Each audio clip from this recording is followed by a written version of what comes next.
Ya, Assalamualaikum. Salam sejahtera, salam GBN, salam Malaysia dan salam kuasa ketiga. Jadi, sebentar tadi saya dah mulakan live. Ya, sebentar tadi saya dah mulakan live. Dan anda sendiri, bagi mereka yang berada bersama saya tadi, anda lihat ya, siaran saya telah diganggu. Dia putus begitu sahaja. Ya. Jadi minta maaf ya. Sebab itu bukannya masalah dari pihak saya. Ya, nampaknya live saya telah diganggu. Ya. Mungkin ada yang tak puas hati dengan live saya. Ya. Sebab anda pun yang berada dengan saya tadi boleh lihat ya, live diganggu. Jadi jika berlaku gangguan sekali lagi, jangan ke mana-mana, saya akan ulang sampai saya berjaya menyampaikan apa yang ingin saya sampaikan. Jadi nampak sangat ada pihak yang cuba ganggu live saya. Tak apa, kita sambung ya. Okey, jadi semalam saya dah rungkai ya, satu pendedahan berhubung dengan skandal 1MDB yang Najib tidak ingin rakyat tahu. Najib sentiasa mengelirukan rakyat dengan pusing sini, pusing sana, spin sini, spin sana. Jadi orang-orang kampung ni, dia yang sudah tidak faham kerumitan skandal 1MDB, sebab memang rumit. Jadi bertambah rumit apabila Najib pusing sini, pusing sana, main propaganda sini, main propaganda sana, kemudian gagal menjawab dakwaan-dakwaan, fakta-fakta yang ditimbulkan oleh pelbagai pihak, dia spin ya. Contohnya terbaru, terkini, Najib memperdaya Dewan berhubung pembayaran balik hutang 1MDB. Apabila penipuan Najib terbongkar, apa Najib buat? Dia spin di media sosial. Kemudian apabila spin dia dibongkar oleh pelbagai pihak, termasuk saya, anda boleh rujuk video-video yang lepas di YouTube Regi J. Siri Taudin ya. Jadi Najib akhirnya tidak boleh lari pergi ke mana berhubung isu pembayaran balik faedah 1MDB atau hutang 1MDB menggunakan duit rakyat. Jadi disebabkan Najib mengelirukan Dewan ya, dan di dalam Dewan sendiri ramai MP sudah membongkarkan penipuan Najib, termasuk Menteri Kewangan iaitu Tengku Zafrul yang telah memberitahu perkara sebenar ya, dan pembayaran balik faedah menggunakan duit rakyat. Jadi Raya MP Jelutong telah meminta Najib untuk memperjelaskan kenyataan dia yang mengelirukan itu. Kemudian Speaker Dewan telah memberi Najib tempoh sampai hari ini, Rabu ni. Jadi Najib sepatutnya hari ini dah berada di Dewan Rakyat dan menjelaskan perkara yang didakwa mengelirukan itu. Tapi apa Najib buat? Najib mengingkari arahan Speaker. Dia tidak muncul ke Dewan. Dan alasan yang diberikan dia cukup lemah. Dia sibuk dengan kempen. Bayangkan, ikut peraturan Dewan, Najib wajib ya, menurut perintah Speaker, melainkan ada alasan kukuh.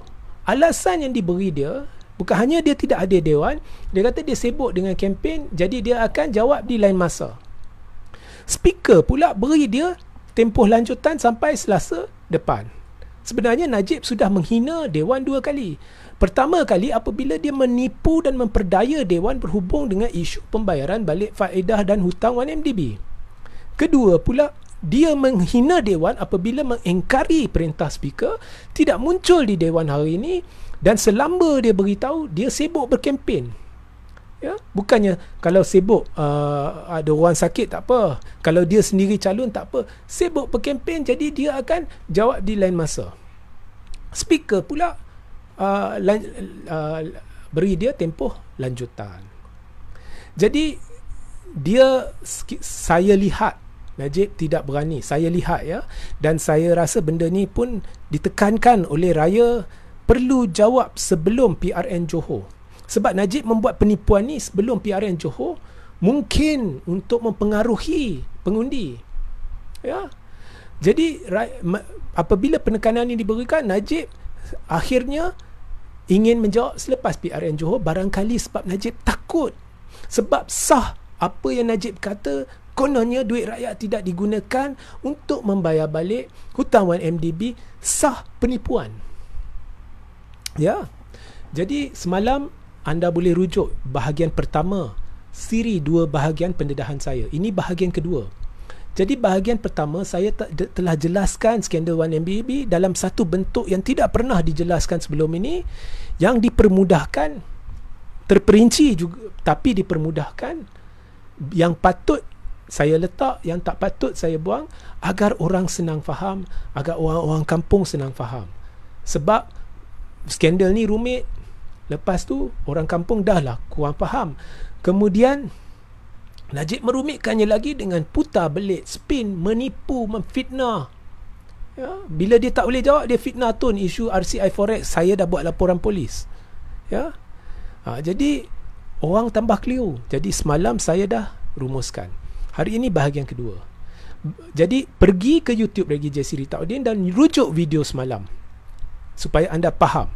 Tetapi sebelum saya mulakan babak hari ini, sepintas lalu apa yang saya cerita semalam adalah skandal 1MDB ni sebenarnya bermula apabila sebaik selepas Najib dilantik menjadi Perdana Menteri, 5 hari selepas itu muncul Jolo. 5 hari selepas Najib angkat sumpah jadi Perdana Menteri, muncul Jolo.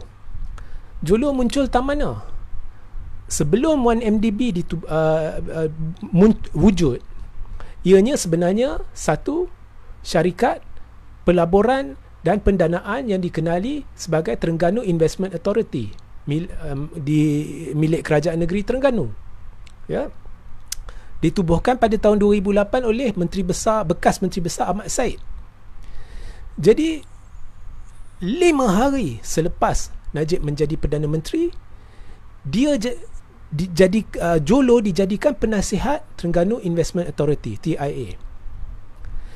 Dan selepas Jolo jadi penasihat TIA, Jolo menasihati pihak tertentu, Azrul dan Ismi, untuk menandatangani satu perjanjian dengan M-Bank Investment Berhad untuk menerbitkan nota Islamik tertentu berjumlah 5 bilion ringgit.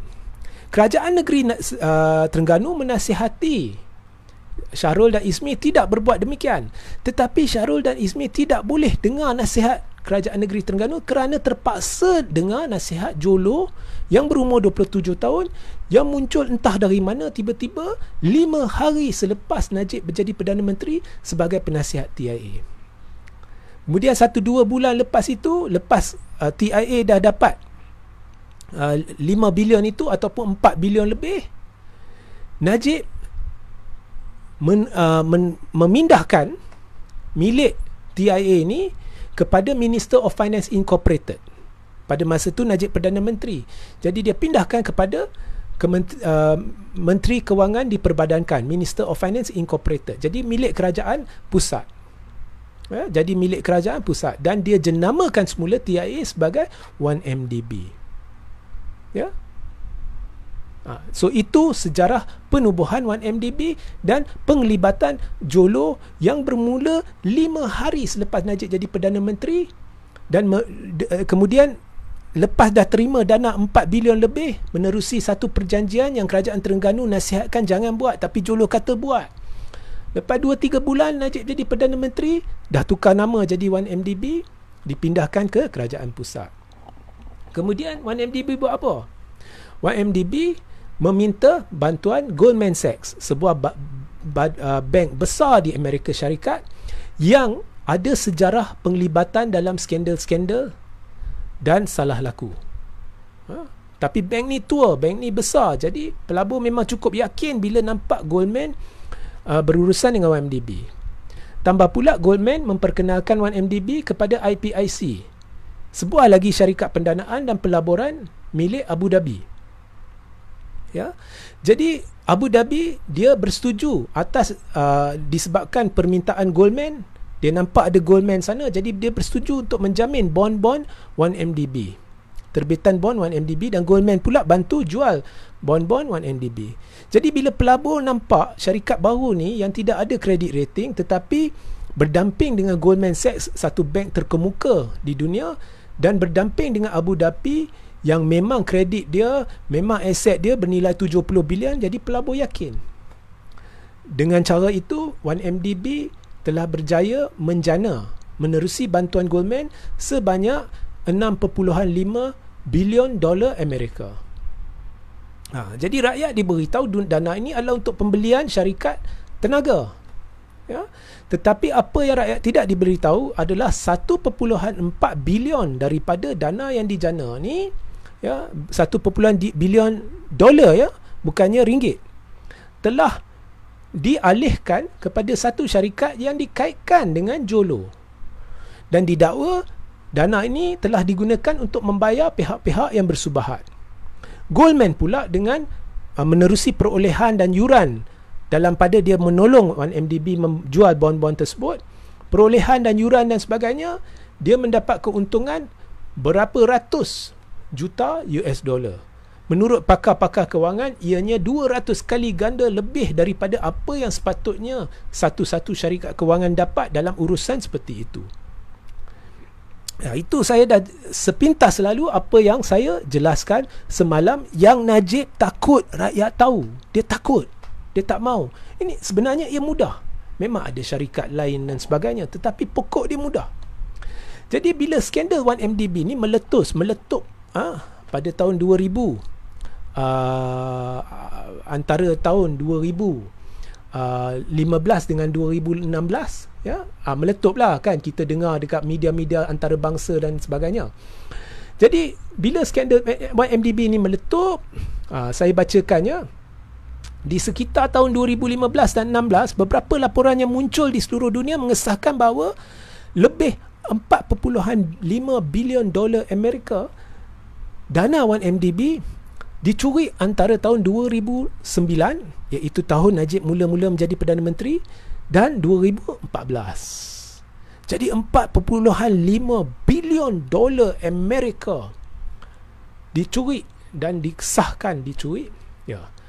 Jadi bila benda ni meletup, Najib dan Jolo dikaitkan dengan skandal tu.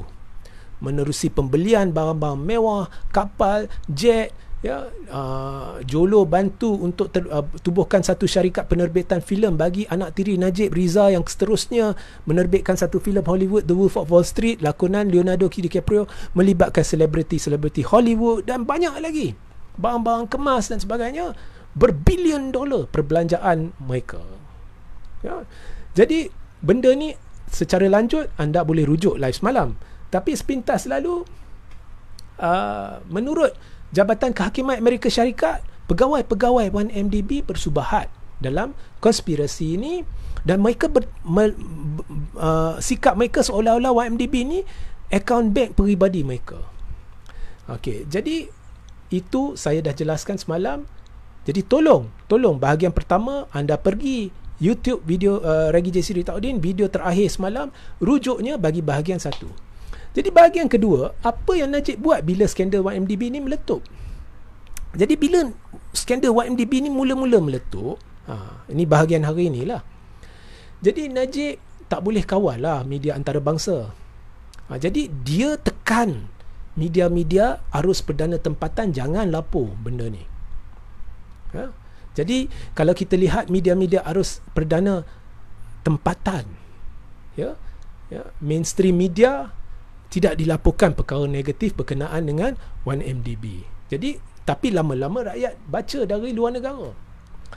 Orang yang dedah tu siap dengan skema carta aliran kewangan yang lah ni sudah dibuktikan sahih menerusi proses mahkamah.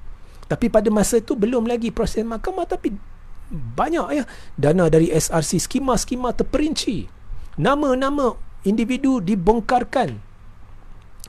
Bila ditanya kepada Najib senyap, dia kata kat rakyat, itu bukan urusan rakyat, ini urusan syarikat. Blogger-blogger dia, sel-sel media dia, semua spin. Ini tak payah jelaskan, ini masalah syarikat, masalah biasa, benda ni bukan urusan rakyat. Tapi bila keadaan sudah tidak terkawal, mula menjadi situasi di mana orang yang menyoal Najib, ya, sama ada ditegur, dipecat, termasuk bekas peguam negara pada ketika Najib menjadi Perdana Menteri, iaitu Tan Sri Abdul Ghani Patail. Bayangkan, peguam negara seharusnya menjadi satu, ya, reference kepada rakyat bagi melihat jika ada kes kesalahan dan sebagainya. Jadi Perdana Menteri tidak boleh mengatasi peguam negara jika peguam negara mendapati mungkin Najib telah melakukan satu kesalahan dan dia mulakan siasatan. Jadi Najib patut tidak menghalang siasatan tersebut, ya. Tetapi apa yang Najib buat, dia pecat peguam negara, ya, sebab peguam negara mula menyiasat Najib. Dan dikhabarkan sebenarnya Najib tak puas hati bila Ghani menubuhkan Special Task Force, pasukan petugas khas. Pada ketika itu Bank Negara, PAC, PDRM, SPRM, ya, dan pejabat peguam negara sudah mula siasatan berasingan. Tetapi kadang-kadang Bank Negara nak kongsi dokumen dengan PDRM, PDRM nak kongsi dokumen dengan SPRM dan sebagainya. Banyak birokrasi dia, banyak yang boleh, banyak yang tak boleh. Dan juga ada kemungkinan mana-mana satu agensi atau lebih dari satu agensi ni mungkin cuba melindungi Najib dan YMDB dengan menyelindungi dokumen tertentu. Jadi untuk melancarkan siasatan, untuk memastikan keterbukaan siasatan, untuk memastikan tidak ada usaha untuk melindungi Najib, jadi Ghani telah menubuhkan Special Task Force, pasukan petugas khas bawah seliaan dia. Jadi PDRM, SPRM, Bank Negara, PAC, pejabat peguam negara meneruskan siasatan masing-masing, tetapi mereka juga duduk dalam Special Task Force dan Special Task Force turut menyiasat Najib dan peranan Najib dalam 1MDB dan skandal 1MDB. Jadi siasatan Special Task Force ini mengatasi masalah-masalah birokrasi dari segi perkongsian maklumat, data, dokumen dan sebagainya, dan mengelakkan mana-mana agensi cuba menyelindungi Najib, ya. Mudah bagi PDRM melihat dokumen-dokumen berkaitan dari SPRM, dari Bank Negara dan sebagainya. Jadi itu yang Ghani buat dan itu yang patut dan itu yang betul. Tapi dikhabarkan Najib tak puas hati dengan Ghani sebab itu. Jadi tiba-tiba satu dunia dikejutkan pada Ogos 2015 apabila SPRM memaklumkan bahawa pasukan petugas khas yang ditubuhkan untuk menyiasat 1MDB dibubarkan walaupun siasatan masih berjalan. Ya. Setahun kemudian, laporan akhir pengauditan 1MDB yang hari ini kita tahu sudah diubah suai secara haram dan kes sedang berjalan di mahkamah, iaitu kes pengubahsuaian laporan audit 1MDB. Najib dituduh mengubah suai untuk membuang perkara-perkara yang negatif terhadap dia dari laporan itu. Tapi pada masa itu, laporan akhir pengauditan 1MDB dan beberapa dokumen lain tiba-tiba diklasifikasikan sebagai rahsia rasmi di bawah Akta Rahsia Rasmi 1972. Jadi kesemua ini kita lihat adalah usaha Najib untuk membantutkan siasatan, ya, atas alasan kononnya siasatan yang dilakukan secara berasingan oleh PDRM, SPRM, Bank Negara, PAC dan pejabat peguam negara sudah memadai. Ya. Kemudian dia pecat Ghani. Kemudian ada pula pindah orang ni dekat sana, orang sana dekat sini, macam-macam dia lakukan. Kemudian bila tanya adakah 2.6 bilion yang masuk akaun dia daripada Raja Arab Saudi, ya, sah. Ya. Tapi ini Najib sama yang lepas PRU 14 dia beritahu satu Malaysia menerusi Al Jazeera bahawa dia hanya menganggap itu daripada Raja Arab Saudi. Di mahkamah pun Najib tidak memberitahu mahkamah bahawa dia yakin dia sah itu dari Raja Arab Saudi. Maknanya kita ditipu. Maknanya tindakan dia memecat peguam negara, membantut siasatan tu ada muslihat. Dia cuba nak halang siasatan, dia cuba nak menyelamatkan diri dia, melindungi diri dia. Ya. Sebab siasatan Ghani itu bertumpu pada isu 2.6 bilion. Bagaimana Najib boleh kata, ya, bagaimana dia boleh mencapai kesimpulan bahawa siasatan PDRM semua dah cukup, tak payah Special Task Force, sedangkan orang yang disiasat ialah dia. Jadi dia tidak boleh mendahului pihak yang menyiasat dia. Dia yang disiasat melakukan kesalahan, dia yang disiasat mungkin berasuah, dia yang disiasat mungkin telah gubah wang haram. Okey? Kemudian dia pula bagi tahu penyiasat macam mana nak siasat. Mana boleh? Mana boleh? Tapi Najib cipta alasan. Jadi sel-sel media Najib timbulkan satu teori konspirasi bahawasanya Ketua Pesuruhjaya SPRM pada ketika itu, Tan Sri Abu Kasim, telah membuat satu kertas dakwaan palsu untuk menangkap Najib selepas mesyuarat kabinet. Memang Najib dah hampir kena tangkap selepas mesyuarat kabinet. Tapi sampai hari ini dakwaan palsu tu tidak ditunjukkan kepada kita. Sampai hari ini tak ada. Dengan menimbulkan teori konspirasi ni, dia cipta, kononnya berlaku konspirasi melibatkan Ketua Pesuruhjaya SPRM, Gani Patail, ada beberapa Tan Sri. Jadi dia terpaksa pecat Gani Patail. So Najib telah cuba mengelakkan daripada diri dia disabit bersalah. Dari sebelum PRU 14 lagi, hari ini kita tahu ianya memang sah penipuan. Menerusi pengakuan Najib sendiri berhubung dengan isu 2.6 bilion, menerusi kes mahkamah yang sedang berjalan, kita dengar penghujahan, kita dengar bukti dalam pengubahsuaian laporan audit 1MDB, kita tahu ada satu skandal besar, satu konspirasi besar melibatkan Najib telah berlaku, dan mahkamah sudah pun menyabitkan Najib bersalah atas tuduhan menyeleweng 42 juta dana SRC. Dan 4 hakim, 1 hakim Mahkamah Tinggi, 3 hakim Mahkamah Rayuan telah menyatakan dengan jelas bahawa 2.6 bilion yang Najib kata kononnya dari Raja Arab Saudi itu adalah cerita dongeng kerana ada bukti jelas ianya adalah dana SRC. Najib tak boleh jawab.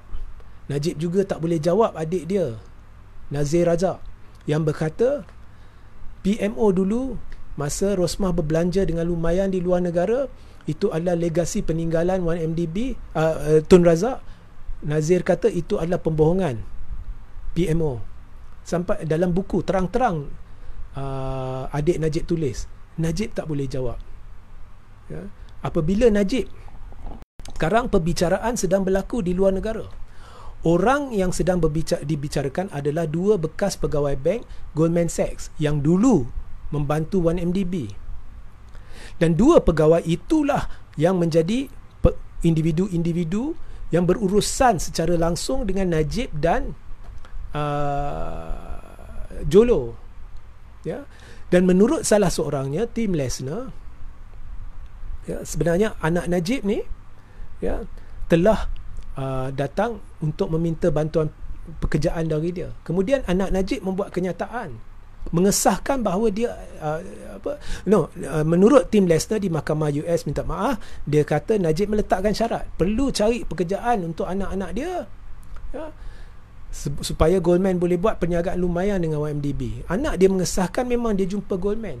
Jadi dari pengesahan anak Najib, sah bahawa Tim Lesner, pegawai Goldman yang pada ketika itu cuba berurusan atau sedang berurusan dengan YMDB, telah cuba mendapatkan anak untuk Perdana Menteri Malaysia yang juga merupakan kepala 1MDB. Jadi di situ ada unsur salah guna kuasa, kemungkinan salah guna kuasa, dan konflik kepentingan yang wajib disiasat. Anak Najib sendiri secara tidak langsung sudah jerat Najib. Kemudian anak Najib beritahu lain, kenyataan Najib sehari sebelum tu beritahu lain. Anak Najib memang ada menyebut dia ada bekerja untuk sekian lama di Goldman. Anak Najib kata tidak. Kemudian Najib pula dia cerita benda lain. Dia cerita benda yang tidak disebut oleh saksi di Mahkamah Amerika. Nah, dia dah malu sebab Tim Lesner dah bongkarkan banyak benda. Jadi dalam Facebook dia cerita benda yang tidak disebut oleh Tim Lesner. Benda yang disebut oleh Tim Lesner dia senyapkan. Najib kata Tim Lesnar tidak pernah ada tawaran kerja kepada anak dia. Tim Lesnar tak kata bank tu ada tawar kerja ke anak dia. Tim Lesnar kata Najib pergi jumpa dengan bekas CEO bank tersebut dan menetapkan syarat perlu beri kerja kepada anak-anak dia. Dengan itu bank tersebut boleh membuat perniagaan lumayan dengan 1MDB. Jadi ada syarat. Jadi banyak perjanggahan dalam kenyataan Najib. Memang rakyat keliru lah. Kalau pentaksub dia baca, Alhamdulillah Najib dah jelaskan dengan terperinci. Tapi dia jelaskan tu semuanya parpu kari kurma dalca. Tak ada kena mengena dengan testimoni saksi ataupun saksi utama di Mahkamah Amerika Syarikat. Kemudian kenyataan bercanggah anak dia dengan kenyataan dia sendiri. Sampai hari ini dia tak jelaskan. Ya. Jadi saudara-saudari, inilah Najib Razak, inilah UMNO. Ya, dan semalam pun saya dah jelaskan pemimpin-pemimpin UMNO ni tahu semua kepincangan ini kerana mereka berada dalam kerajaan dalam pelbagai kedudukan dan memegang pelbagai portfolio di bawah pentadbiran Najib. Jadi mereka sendiri lalui semua ni, mereka tahu kepincangan kesalahan yang dilakukan, kesalahan-kesalahan jenayah, kesalahan-kesalahan yang telah merugikan negara, kesalahan-kesalahan yang hari ini rakyat kena tanggung sampai tahun 2039. Mereka tahu, tetapi mereka letak Najib sebagai kepala kempen dan mereka senyapkan, mereka kunci mulut berhubung dengan isu-isu ini, seolah-olah mereka telah menghalalkan kesalahan Najib dan mereka secara tidak langsung beritahu rakyat kesalahan-kesalahan jenayah yang dilakukan oleh Najib itu sebenarnya tidak ada masalah kalau kita ada pemimpin Islam sebegini. Sebagai seorang penganut agama Islam, wajib tolak parti ini. Wajib. Parti ini sudah terpesong dari landasan. Bukan hanya landasan kebenaran. Akhlak dia dah rosak. Nampak mereka kemaruk kuasa. Ya? Dan pilihan raya ini pun dilakukan atas dasar kemaruk kuasa. Mereka akan halalkan selagi boleh ada pilihan raya. Kononnya kerajaan ini tidak boleh melakukan keputusan-keputusan penting disebabkan majoriti dia tipis. Tetapi pada ketika itu UMNO juga beritahu mereka nak PRU cepat. Ya. Kemudian Pakatan Harapan pula dah jelaskan terang-terang bahawa mereka tidak akan ganggu-gugat kerajaan negeri Johor, jadi tak payah bubar DUN. Tapi mereka nak cari alasan untuk bubar. Majoriti tipis, jadi untuk kestabilan politik kita adakan pilihan raya, terpaksa adakan pilihan raya. Kalau itulah logik dia, kenapa di peringkat pusat tak buat pilihan raya? Kalau di negeri mereka kerajaan Barisan Nasional mentadbir atas ihsan Pakatan Harapan, di peringkat pusat juga mereka majoriti tipis dan terpaksa mentadbir atas ihsan Pakatan Harapan menerusi MOU yang kini telah menjadikan Pakatan Harapan bukan lagi pembangkang tetapi sebahagian daripada keluarga besar kerajaan Malaysia yang ditubuhkan menerusi pintu belakang atas ihsan kleptokrat. Jadi tak logik. Alasan guna pakai di Johor, kalau ikutkan alasan itu, Ismail Sabri yang nampaknya bersetuju dengan PRN Johor, yang tidak menghadap Agong untuk meminta darurat di Johor untuk menghalang PRN Johor, maka Ismail Sabri seharusnya lebih baik bubar je parlimen. Tetapi pertimbangan Ismail Sabri, pertimbangan pemimpin UMNO bukannya demi rakyat, bukannya demi kebenaran, bukannya menggunakan logik. Pertimbangan mereka adalah kuasa dan kedudukan mereka semata-mata. Ya. Kalau Ismail Sabri guna logik yang sama di pusat dan bubar parlimen, Presiden UMNO masih Zaid Hamidi, seorang yang telah disabit dengan pelbagai berpuluh-puluh kes jenayah. Ya. Zaid Hamidi tidak akan sekali-kali mencalonkan Ismail Sabri jika andai kata parlimen bubar dan pilihan raya diadakan. Tidak akan calonkan Ismail Sabri sebagai Perdana Menteri. Ya, malah disebabkan hubungan kluster mahkamah dengan Ismail Sabri ini regang. Jadi mungkin karier politik, masa depan politik Ismail Sabri akan hancur sebaik sahaja parlimen dibubarkan kerana selepas itu jawatan Perdana Menteri dia hilang. Ya. Mungkin Zahid tidak akan menamakan Ismail Sabri sebagai calon dalam PRU 15. Jadi pertimbangan itu akan mendahului logik rakyat, kepentingan negara dan sebagainya. Mereka boleh ubah logik mereka. Kalau di Johor kata mesti buat pilihan raya sebab tak stabil, kita bertakbir atas ihsan pembangkang. Tetapi di pusat logik sama, mereka tak pakai sebab Ismail Sabri takut hilang jawatan. Akhirnya semuanya berbalik kepada kuasa dan kedudukan. Dan ini tidak mengherankan sebab kerajaan ini ditubuhkan atas dasar kemaruk kuasa dan kedudukan, atas dasar sogokkan kuasa dan kedudukan. Ya, sebab majoriti tipis. Lepas langkah Sheraton, gerombolan yang sama, tak kira Ismail Sabri ke Muhyiddin, majoriti tipis. Mereka ni memang pengkhianat. Muhyiddin pengkhianat. Dia khianat Tun, sebab tu benda ni jadi. Kemudian dia bersekongkol dengan kleptokrat. Azmin Ali mengkhianati semua. Jadi mereka dah pengkhianat. Kemudian lepas langkah Sheraton, PAS khianati UMNO khianati PAS, UMNO khianati PPBM khianati UMNO. Khianat sama khianat, saling khianat mengkhianati. Jadi ini gerombolan pengkhianat.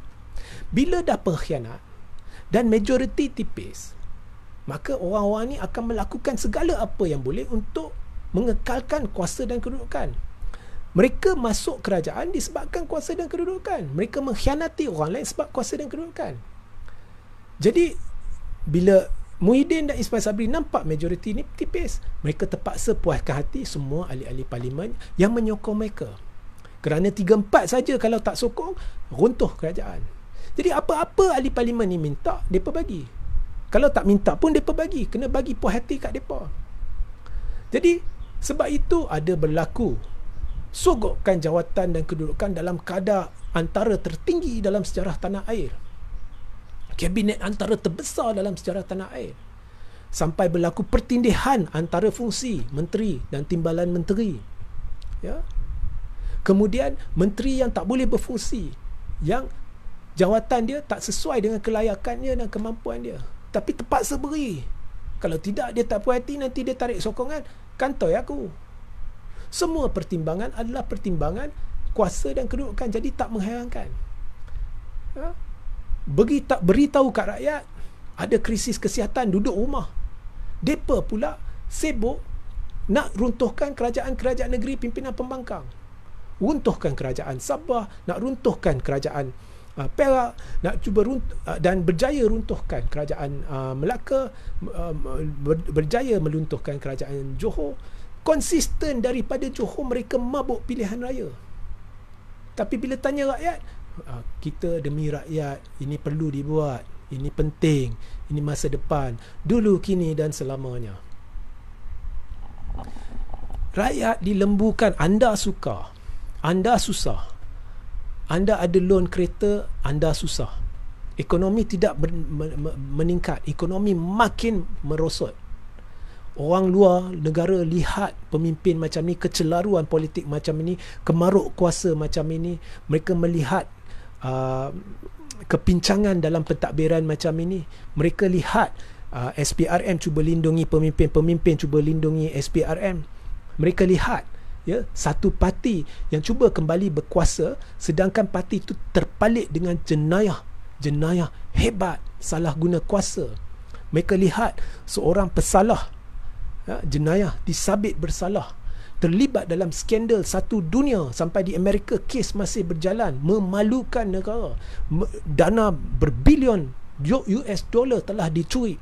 Orang ini sedang cuba jadi balik Perdana Menteri dan sedang mengetuai kempen parti itu untuk kembali berkuasa. Ya. Mereka lihat parti itu sendiri diterajui oleh seorang pemimpin yang menghadapi puluhan tuduhan jenayah.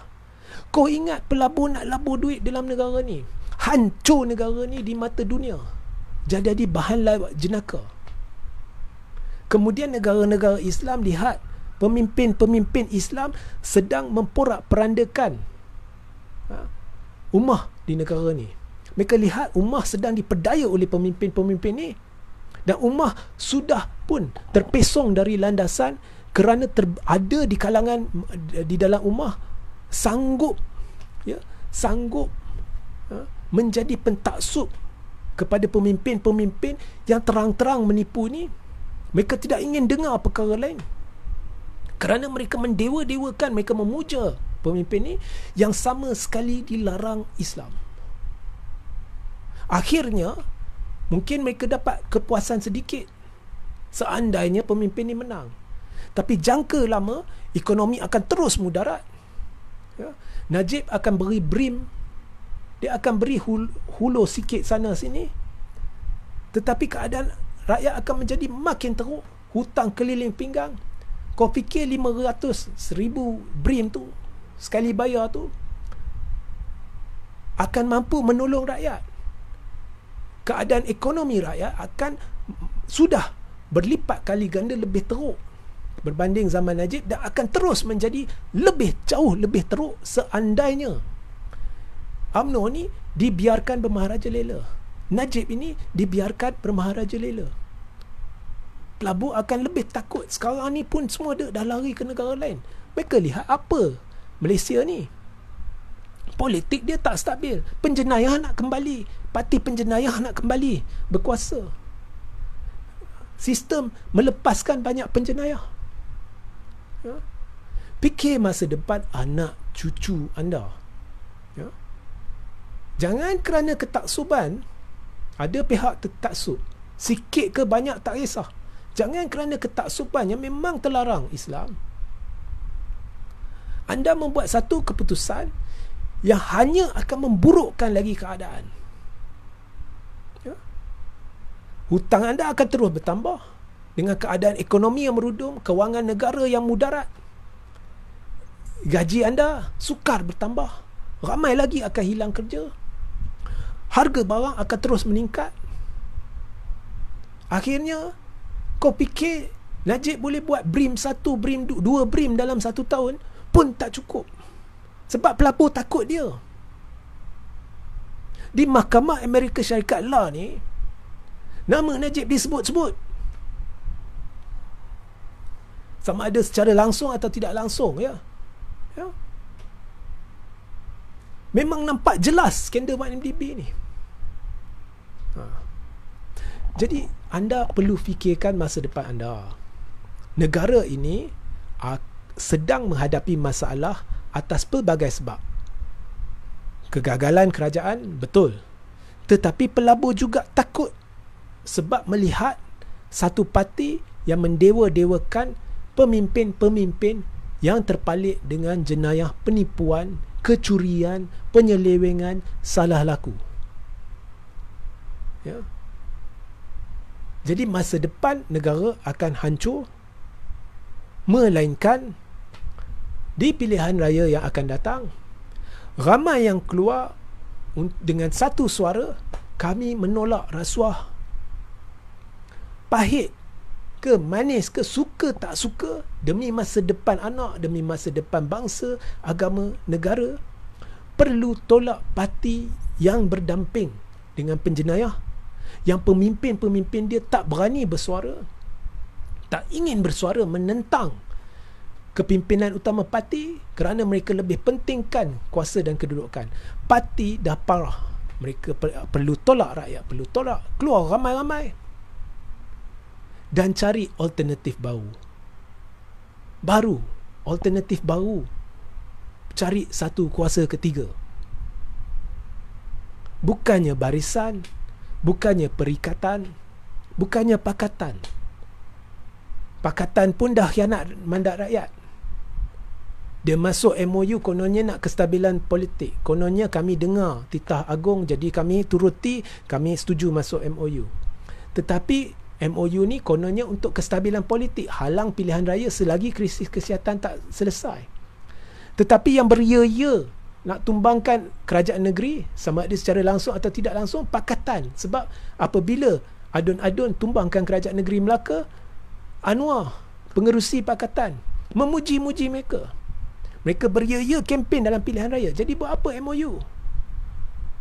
Jadi mereka menandatangani MOU tu rupa-rupanya untuk menjadi sebahagian daripada kerajaan, keluarga besar kerajaan Malaysia yang didirikan menerusi pintu belakang atas ihsan bantuan kleptokrat, bermakna Pakatan Harapan juga telah mengkhianati mandat rakyat.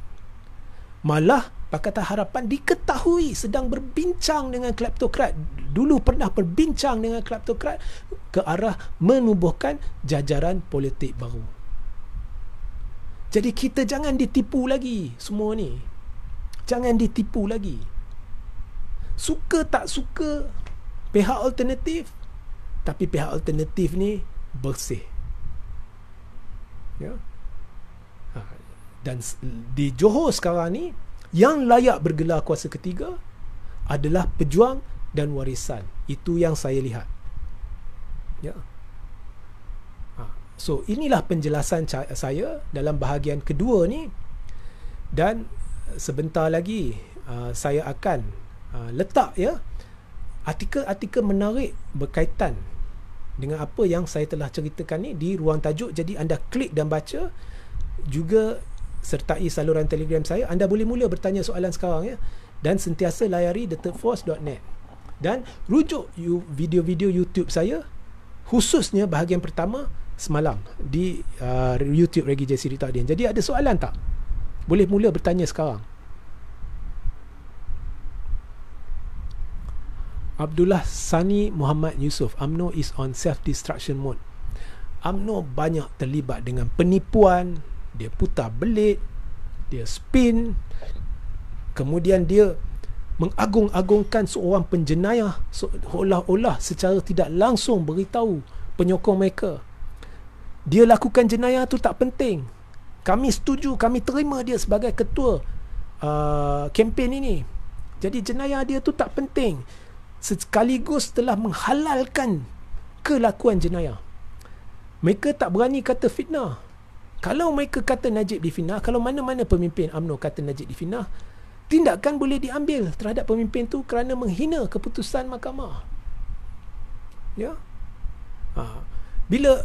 Tapi UMNO selalu kata pembangkang sebelum PRU 14 fitnah, jadi BN jatuh sebab fitnah. Tapi mereka tak spesifik fitnah apa. Apakah keputusan mahkamah berhubung sabitan bersalah Najib dalam kes SRC itu satu fitnah? Apakah pengakuan Najib sendiri dalam Al Jazeera bahawa dia hanya menganggap 2.6 bilion yang masuk akaun dia adalah dari Raja Arab Saudi, sekaligus mengesahkan bahawa Najib menipu, adakah itu fitnah?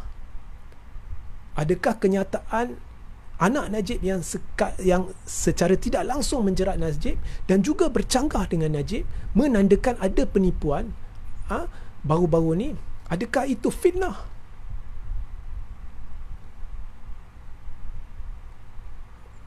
Cuba fikir. Ya.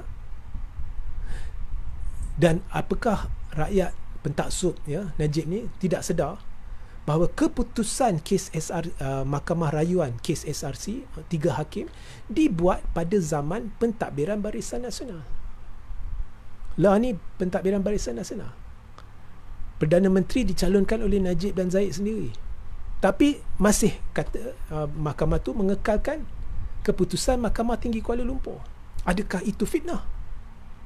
Masih nak salahkan pembangkang sebelum PRU 14? Itu helah. Mereka akan hanya lambung perkataan fitnah. Pembangkang dulu fitnah, sebab tu BN jatuh. Tapi secara spesifik mereka tak berani kata. Cuba mana-mana pemimpin utama UMNO ni keluar kenyataan sekarang, Najib difitnah dalam isu 2.6 bilion, di mana fitnah itu kononnya 2.6 bilion tu bukan dari Raja Arab Saudi, adalah fitnah yang dibuat oleh pembangkang sebelum PRU 14. Saya orang pertama yang membuat laporan polis apabila membaca kenyataan itu. Ya.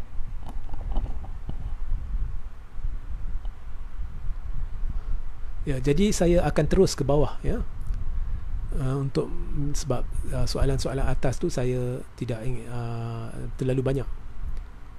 Okey. Maliki Mikhail, ramai MP UMNO pun tak sokong Najib. Betul, lebih 70% tak sokong. Tetapi apapun, UMNO adalah parti yang sudah tersasar dari sudut akhlak, moral dan sebagainya. Kerana MP-MP ni tidak berani bersuara, mereka lebih pentingkan kedudukan dan kuasa mereka. Mereka tahu ada kepincangan, mereka tahu ada kesalahan jenayah, mereka tahu parti UMNO sudah parah, tetapi mereka tidak berani bersuara. Tetapi sebaliknya, mereka sedang bermaharajalela dan menikmati jawatan dan kuasa yang ada pada mereka, yang diberikan atas dasar sogokan, ya, disebabkan mereka bersetuju untuk mengkhianati mandat rakyat, mereka bersetuju untuk menyokong Ismail Sabri, mereka bersetuju untuk menyokong Muhyiddin. Jadi itu yang saya kata, sekali anda jadi pengkhianat, ya, mereka ni tidak boleh dipercayai. Mereka ni berdasar penipu semua MP-MP UMNO dan Barisan Nasional, ya. So itu adalah pendirian saya, sebab mereka terlibat dalam pengkhianatan besar-besaran mandat rakyat, ya. Jadi dah dasar penipu dah. Apa yang mereka pentingkan adalah kuasa dan kedudukan, ya. Sebab itu anda tidak dengar MP-MP barisan yang keluar, sebenarnya Najib tak patut jadi ketua kempen sebab dia adalah pesalah. Sebenarnya Zahid perlu letak jawatan sekarang sebab dia tidak seharusnya jadi presiden. Mereka tidak ada semangat berjuang. Semangat yang ada kat mereka ialah duduk dalam jawatan yang duit dia banyak. Itu je. Mereka bukan berjuang demi rakyat, mereka berjuang demi diri sendiri. Ayub Dariman, ikut congakkan mudah. Andaikan pendapatan kita berdasarkan gaji minima 200 BN, UMNO berjanji untuk kembalikan GST. Okey, ini kalau saya terimalah pendapat anda, tetapi kalau saya nak masuk perkiraan ini, mungkin audiens akan keliru. Tapi fakta tetap fakta, ya. Kos sara hidup melambung di bawah kerajaan UMNO sebelum PRU 14. Kemudian tiba-tiba selepas langkah Royal Chulan, kini kembali menjadi kerajaan UMNO, ya. Ismail Sabri sendiri mengaku ini adalah kerajaan UMNO. Kos sara hidup kembali melambung, kali ini berlipat kali ganda lebih tinggi dari sebelum tu. Kesimpulannya, bila je UMNO ambil alih, rakyat mudarat dan kini bertambah mudarat, ya. Bertambah mudarat. Apakah? Dan pelabur akan makin takut melihat kemarahan Barisan Nasional, disebabkan ramai pemimpin dia terpalit dengan jenayah, satu sudah pun disalbit bersalah. Jadi negara akan hancur, ekonomi akan hancur, keadaan anda yang melarat akan berlipat kali ganda lebih melarat jika anda terus menyokong Barisan Nasional. Najib tidak memikirkan anda. Najib hanya hendak menyelamatkan tengkuk dia, ya.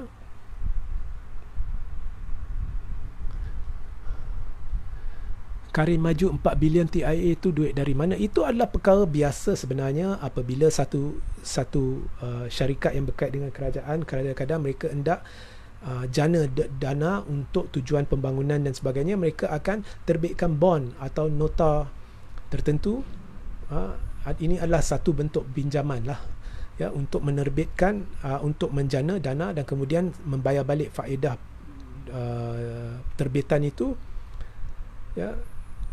Ini adalah perkara biasa yang dilakukan, tidak ada hal kat situ, ya.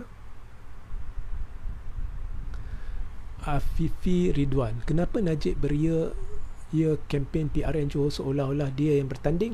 Sebab dah sampai tahap hidup mati, ya. Tapi anda rujuk, ya, video saya yang 2-3 video yang lepas, saya ada 2 video. Satu, kempen BN hadapi masalah besar, disusuli dengan satu lagi video, BN tekan butang cemas. Sila pergi rujuk 2 video ni. Memang rakyat ramai yang sudah mula mempersoalkan BN dan kehadiran Najib dan kepimpinan UMNO.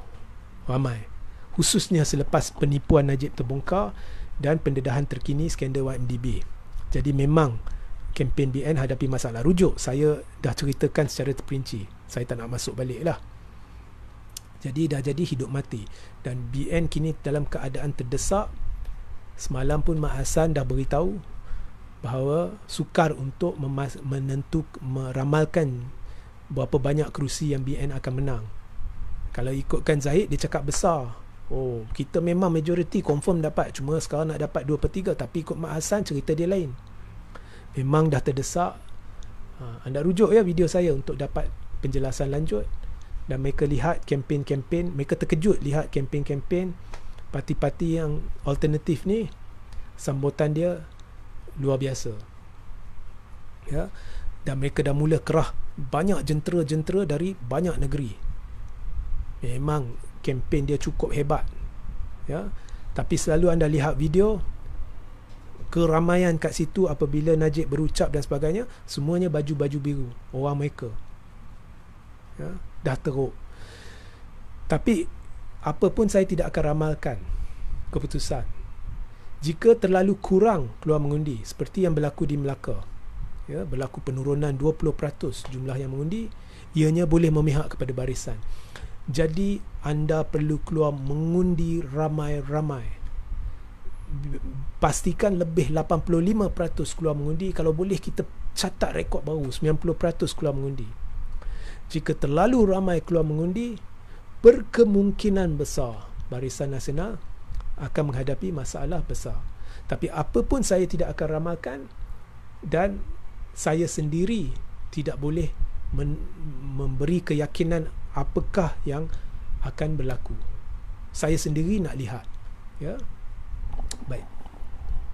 Dan mesej saya, ya, kepada jentera-jentera parti-parti alternatif ini, apa pun keputusan, ini adalah langkah pertama. Yang PRN ini adalah isu pendirian utama anda adalah prinsip. Anda berada di sana bukan nak menang atau kalah. Yang itu adalah pertimbangan kedua. Pertimbangan pertama adalah prinsip. Anda telah melakukan sesuatu yang tepat apabila tidak berdamping dengan Pakatan Harapan, tidak berdamping dengan Perikatan Nasional, tidak berdamping dengan Barisan Nasional, kerana anda berpegang kepada prinsip dan tidak ingin berdamping dengan pengkhianat mandat rakyat, tidak ingin berdamping dengan kleptokrat. Anda ingin memberi rakyat satu alternatif. Jadi itu pokok dia. Menang atau kalah, tolak tepi, adalah pertimbangan kedua. Kalah pun tak apa, menang pun tak apa, tapi ini adalah kemunculan pertama. Kemunculan pertama yang lebih penting daripada menang atau kalah adalah untuk menunjukkan rakyat bahawa anda ada pilihan. Kami akan tetap pegang pada prinsip dan anda telah berjaya melakukannya, ya. Jadi itu adalah pertama, itu adalah objektif utama dalam PRN Johor ni, ya. Okey. Maliki Mikael, entah mengapa UMNO tak boikot Najib dan Zahid.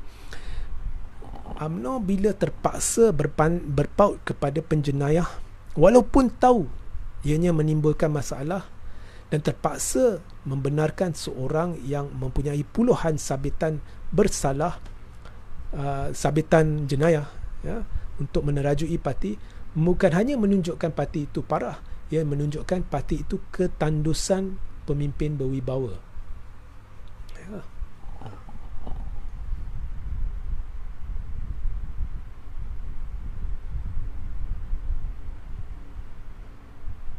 Saya terus ke bawah. Okey, saya ambil dua lagi soalan, ya.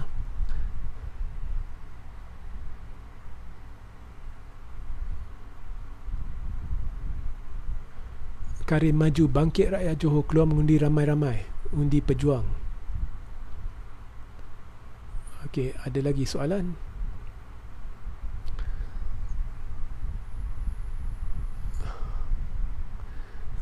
Andy Liu. Okey, saya lihat tak ada soalan. Okey, Fadilah Hanafi, Najib dah kontrol semua yang tak berpihak pada dia. Tolak BN kau-kau. Tolak BN dari segi Islamik pun wajib anda tolak BN, ya. Anda tolak BN, wajib. Parah parti ni, parah. Memang parah parti ni. Saya ke bawah. Okey, saya lihat tidak ada banyak soalan. Jadi Haji Fauzi Lazar, laporan polis RJ tentang penipuan Najib, polis layan tak? Setakat ini saya tak dengar apa-apa pun. Saya dulu dipahamkan ada kertas siasatan dibuka, tapi setakat hari ini tak dengar apa-apa pun. Saya tak tahulah. Saya cuma melaksanakan tugas saya. Saya bukannya jenis suka campur urusan polis dari segi suka mengganggu polis. Ada tak siasat ke? Tak ada. Saya amat menghormati polis, jadi setakat saya dah buat laporan, saya dah melaksanakan tanggungjawab saya. Itu bagi saya dah memadai. Okey, jadi rujuk kepada link-link berkaitan yang saya akan letak di ruang tajuk. Sehingga kita berjumpa esok atau di lain masa. Assalamualaikum, salam sejahtera, salam GBN, salam Malaysia dan salam kuasa ketiga.